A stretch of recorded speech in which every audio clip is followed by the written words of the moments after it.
बिस्मिल्लाहिर्रहमानिर्रहीम। तो रोटी सीरीज़ का आज हमारा 13 पार्ट है, जिसमें कि हम आपको यहाँ पर जो समोसा पट्टी वगैरह होती है रोल वगैरह बनाने के लिए, तो उसकी आज हम रोटी आपको बनाना दिखाएंगे कि कैसे हम ये शीट बना के तैयार कर सकते हैं। बहुत ही आसान तरीक़ा दिखाएंगे, बहुत ही इजी तरह से आपको सिखाएंगे कि आपको इसको बनाने में बिल्कुल प्रॉब्लम नहीं आएगी। तो देखिए कितनी अच्छी, कितनी बारीक और कितनी ट्रांसपेरेंट ये हमारी पट्टियाँ बनके तैयार हुई हैं।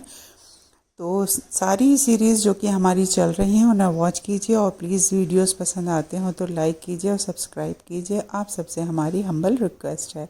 तो चलिए बनाना स्टार्ट करते हैं। लास्ट तक देखिएगा, बहुत से टिप्स और ट्रिक्स भी हम आपको देते हैं, साथ में इसको स्टोर करने का तरीका दिखाएंगे। बट स्टोर करने से आप ये मत समझिएगा लिया फ्रीज़र में रख दिया हो गया स्टोर, ऐसा नहीं है। जानिएगा कि इसको कैसे स्टोर किया जाएगा। तो देखिए हम आपको बहुत इजी तरह से दिखाएंगे और मार्केट स्टाइल वाला थोड़ा सा स्टाइल दिखाएंगे। पानी हम उतना लेंगे यहाँ पर जितना कि अंदाज से कि हाँ हमारा इतना वाटर इसमें लगेगा। तो उसमें हम नमक डाल देंगे आटे के हिसाब से, जितना कि आटे में नमक जाएगा। बट नमक बहुत ध्यान से डालिएगा, नहीं तो फिर समोसे में या आप रोल वगैरह जो भी बनाएं उसमें आपका नमक ज़्यादा हो जाएगा, क्योंकि ज़ाहिर है स्टफिंग में भी नमक होगा और ये शीट जो होगी उसमें भी। तो ज़्यादा ना हो जाए तो ध्यान से नमक को लीजिएगा और पानी में अच्छे से घोल लीजिएगा। उसके बाद में लेना है यहाँ पर मैदा छना हुआ। तो मैदा यहाँ पर हम आपको एक बार के बैच के हिसाब से दिखा रहे हैं, जिससे कि हमारी 5 या 6 रोटी बनके तैयार हों। और आपको ज़्यादा क्वांटिटी में बनाना है तो आप उस हिसाब से इसकी क्वांटिटी बढ़ा सकते हैं। तो देखिए हमें डो कैसा तैयार करना है, यहाँ पर ये जान लीजिए। डो हमें तैयार करना है जो ना तो टाइट हो और ना बहुत ज़्यादा लूज़ हो, जैसे कि हम लोग नान वगैरह के लिए बनाते हैं, बिल्कुल वैसा हमें डो नहीं चाहिए और ना ही टाइट। नहीं तो आपकी रोटी बढ़ेगी नहीं और आपको प्रॉब्लम आएगी रोटियों को बढ़ाने में। अभी रफली सा गूंद लीजिए और थोड़ा सा हाथ पर तेल लगाकर इसे ढक के छोड़ दीजिए कम से कम आधे घंटे के लिए। टाइम कम है तो 15 से 20 मिनट ज़रूर छोड़ें। अच्छा, इसमें थोड़ा सा लचकपन आ जाता है जब आप थोड़ा सा रखते हैं। उसके बाद देखिए हाथ में बस 1 टीस्पून ही यहाँ पर रिफाइंड ऑयल लेना है, जिससे कि थोड़ा सा बैलेंस हो जाए। यहाँ पर आप किचन के सरफेस पर स्लैब जो होता है उस पर या फिर इस तरह से कोई सिलिकॉन वगैरह की शीट बिछा लीजिए और अच्छे से इसको मसलिए कम से कम 2.5 से 3 मिनट के लिए। इसकी पहचान ये होगी कि जब आप इसको शुरू में खींचेंगी ना, ये बढ़ेगा नहीं और आपको बड़ी परेशानी होगी और टूटेगा और चिपकेगा। जैसे जैसे ये स्मूथ होता जाएगा वैसे वैसे ये खींचेगा। जब आप खींचेंगी काफ़ी लंबा हो जाएगा, टूटेगा नहीं।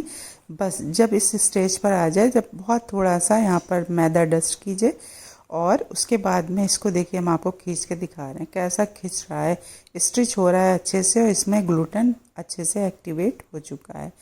तो देखिए अब हम इसको रोल बना लेंगे और इसके पेड़े निकालेंगे। बहुत अच्छे से स्मूथ हो गया है, जैसा हमें आटा चाहिए सॉफ्ट सा बिल्कुल वैसा है और बहुत ही अच्छे से हैंडल हो जाएगा। ना तो टाइट है ना बहुत ज़्यादा लूज़ है कि प्रॉब्लम आए रोटी बनाने में इसकी। तो बस इस तरह से ही आपको इसको तैयार करना है। अब इस तरह से इसके पेड़े निकाल लीजिए। 5 निकले हैं इसमें और 5 से 6 का ही आप बैच एक बार में बनाएं, नहीं तो आप रोटियां हैंडल नहीं कर पाएंगी। तो देखिए यहाँ पर थोड़ा सा मैदे को खुश्की के तौर पे डालिए और रोटी को बेल लीजिए। इजी भी रहेगा बेलना, बिना मैदे के बेलने की ज़रूरत भी नहीं, क्योंकि मैदा वैसे भी इसमें यूज़ होता है। रिफाइंड ऑयल ले लीजिए और इसको इस तरह से इसके ऊपर ब्रश की हेल्प से लगा लीजिए और उसके बाद में इस तरह से थोड़ा सा इजी रहेगा, छन्नी में मैदा डालिए, ऊपर छिड़क दीजिए। हाथ से भी छिड़क सकते हैं आप, कोई ऐसी बात नहीं है। उसके बाद देखिए दूसरी रोटी लीजिए, इसको बेलिए। सेम साइज़ की रोटियां बेलना है।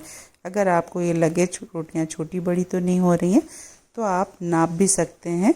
जो रोटी पहली आप बेल चुके हैं उसको उठाइए और दूसरी रोटी के ऊपर रख के देखिए कि हाँ सेम आपने बेली है या नहीं। तो इस तरह से आप इसको चेक कर सकते हैं, बिल्कुल सेम बेली है। वही प्रोसेस करेंगे, ऑयल लगाएंगे, ऊपर से इसके ऊपर मैदा जो है वो इस तरह से स्प्रिंकल कर देंगे और रोटी उठा के उसके ऊपर रख देंगे। अब यह है लास्ट वाली रोटी जो कि मैंने बेल ली है। इस पे क्या करना है, इस पे लगाना है बहुत हल्का सा ऑयल और लास्ट वाली रोटी के ऊपर उल्टा करके इस तरह से इसके ऊपर रख देना है। बस इसके बाद देखिए इसको हाथ से थोड़ा सा बैलेंस करिए और पलट के रखिए।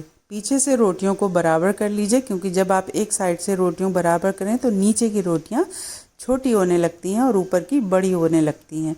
तो पीछे की साइड से भी आप बिल्कुल इस तरह से बराबर कर लीजिए और उसके बाद में इसको बेलना स्टार्ट करिए। तो देखिए इस तरह से हम इसको बराबर कर लेंगे हाथों की हेल्प से। बहुत ही ईजिली इतना अच्छा आटा ये गूंधा हुआ है कि आप हाथों से इस रोटी को काफ़ी बड़ा कर सकते हैं, बट यहाँ पर बहुत बड़ा करने की ज़रूरत नहीं है, ऐसे ही हाथों से बराबर करेंगे। और अब इस स्टेज पर बारी आती है, आप अब गैस पे रख दीजिए पैन मीडियम फ्लेम पर। और काफ़ी बड़े साइज़ का मेरे पास ये नॉन स्टिक पैन है, इसी पे ही बनाइए, सबसे आसानी से नॉन स्टिक पे बनती हैं। देखिए दिखाने के लिए वीडियो वगैरह में भगोने और कढ़ाइयाँ जाने क्या क्या दिखाते हैं, बट हमें आसान काम करना है जिससे कि हमें परफेक्शन हासिल हो, ना कि ये सब जो होते हैं व्यूज़ वगैरह के लिए होता है कि इस पे दिखा दी उस पे दिखा दी। बट क्यों ऐसा काम करना है जो काम हम ईज़िली कर सकते हैं। अब आप भगोने में बनाएंगे, उसमें आपकी कितनी गैस बर्बाद होगी, कितने टाइम तक आपको उसे हीट करना पड़ेगा। तो आसान काम करिए ईज़िली, जिससे कि कोई भी काम करने में प्रॉब्लम ना आए, टाइम भी कम लगे, गैस की भी बचत हो।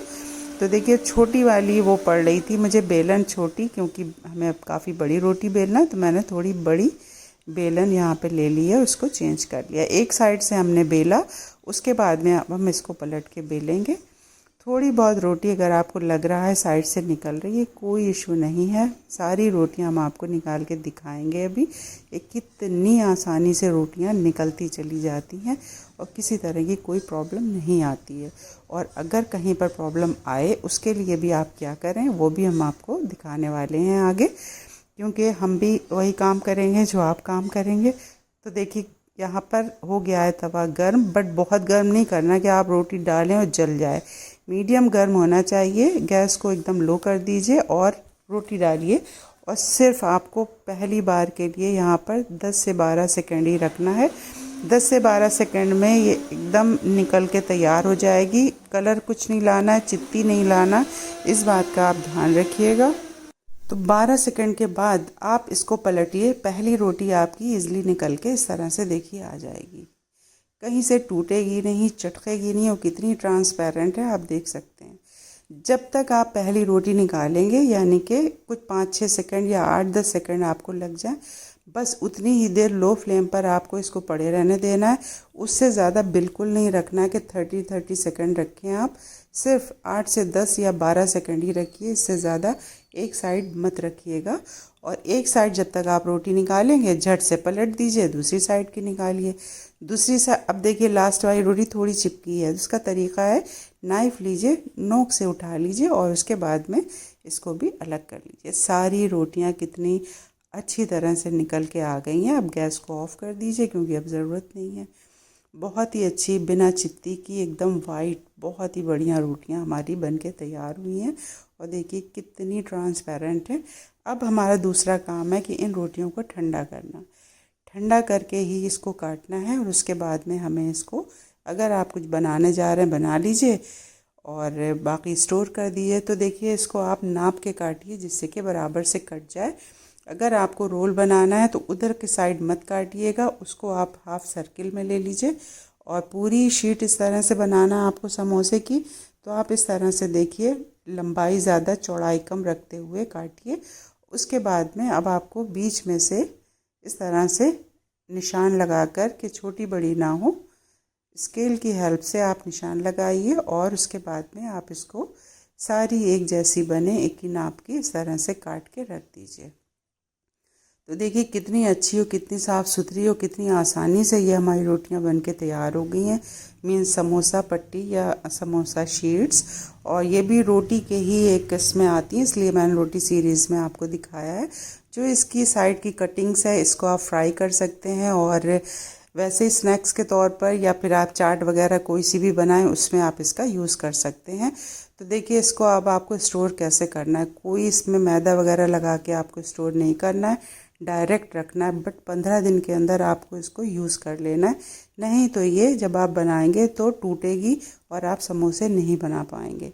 अब आप इसको लंबे टाइम तक कैसे स्टोर कर सकते हैं, उसका तरीका ये है कि आप समोसे बना लीजिए या रोल वगैरह बना लीजिए, उसके बाद में आप इसको उठा के रख दीजिए, तब फिर आप निकाल के फ्राई कर लीजिए, तो आपकी ये कई महीने चलती रहेंगी। तो ये टिप फिर आप इसको महीनों रख सकते हैं। तो देखिए अलग अलग तरीके होते हैं और जानना बहुत ज़रूरी होता है कि कहाँ पर किस चीज़ को कैसे यूज़ करना है। तो प्लीज़ सब्सक्राइब कीजिए और पूरा वीडियो ठीक से देखा करिए। आप सबसे हमारी हम्बल रिक्वेस्ट है, वीडियो थोड़ा लंबा हो जाता है आपको डिटेल में सिखाने के लिए, इसलिए हम यहाँ पर आपसे माफ़ी चाहते हैं। तो चलिए नेक्स्ट वीडियो में मिलते हैं, तब तक के लिए टेक केयर, अल्लाह।